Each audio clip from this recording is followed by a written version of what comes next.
नमस्कार, मी नेहा. देशोन्नती न्यूज बुलेटिनमध्ये आपलं स्वागत आहे. जाणून घ्या आजच्या ठळक घडामोडी.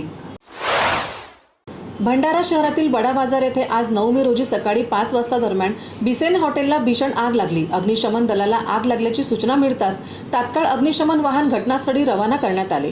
काही मिनिटाच्या आत अग्निशमक दल घटनास्थळी पोहोचल्याने अनर्थ टळला. अवघ्या 30 मिनिटांमध्ये आगीवर नियंत्रण मिळवण्यास अग्निशमक दलाच्या जवानांना यश आले. नाशिकचे ठाकरे गटाचे जिल्हा प्रमुख सुधाकर बडगुजर यांना आलेल्या तडीपारीच्या नोटीसनंतर महाविकास आघाडी आक्रमक. महाविकास आघाडीच्या काही प्रमुख पदाधिकाऱ्यांनी घेतली पोलीस आयुक्त संदीप कर्णिक यांची भेट. यवतमाळ येथील जिल्हा कारागृहातील प्रतिबंधित क्षेत्रात जाण्यास मज्जाव केल्याने न्यायाधीश कैद्यांची राडा घालून तुरुंग अधिकाऱ्यांसह कर्मचाऱ्यांना मारहाण केली. तसेच शासकीय कामात अडथळा निर्माण केल्याची घटना घडली आहे. दरम्यान कारागृह अधिकाऱ्यांनी यवतमाळच्या अवधूतवाडी पोलिसात तक्रार दिली. यावरून गुन्हा दाखल करण्यात आला. या घटनेने खळबळ उडाली आहे. छत्रपती संभाजीनगरमध्ये आज अवकाळी पावसाची हजेरी. गेल्या काही दिवसांपासून उष्णतेचा पारा वाढला होता. मात्र आज अवकाळी पावसाने हजेरी लावल्याने वातावरणामध्ये गारवा निर्माण झाला आहे. यवतमाळ जिल्ह्यातील वणी शहरात देखील आज अवकाळी पावसाने हजेरी लावली. दुपारी झालेल्या जोरदार पावसामुळे वातावरणात गारवा निर्माण झाला आहे. यवतमाळ जिल्ह्यातील अनेक तालुक्यांमध्ये ढगाळ वातावरण व जोरदार पावसाची शक्यता वर्तवली जाते. अकोला महानगरपालिका हद्दीतील गुंठेवारी खरेदी विक्री चालू करावी या मागणीसाठी आज उद्धव ठाकरे गटाच्या शिवसेने अकोला जिल्हाधिकारी कार्यालयात ठिय्या आंदोलन केले. गुंठेवारी खरेदी विक्री बंद असल्याने नागरिकांची मोठी अडचण होत आहे. जोपर्यंत खरेदी विक्री चालू करत नाही तोपर्यंत येथून उठणार नसल्याचा इशारा आंदोलकांनी दिला आहे.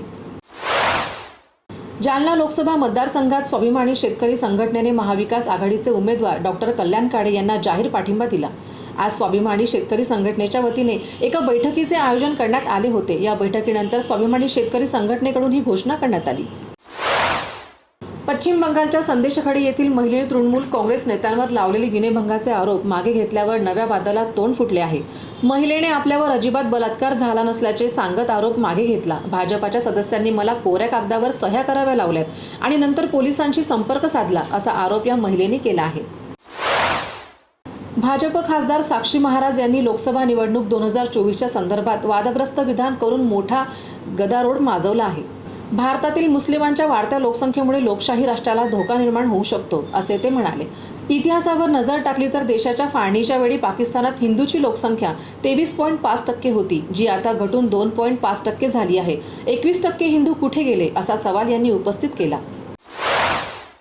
उत्तराखंडच्या जंगलात लागलेल्या आगीने कहर केला आहे. आग इतकी भीषण झाली की हवाई दलाच्या MI-17 हेलिकॉप्टरांना पाचारण करावे लागले. याशिवाय आगीमुळे 750 हेक्टर क्षेत्र आगीच्या भक्ष्यस्थानी असल्याने NDRFची टीमही तेथे पाठवण्यात आली.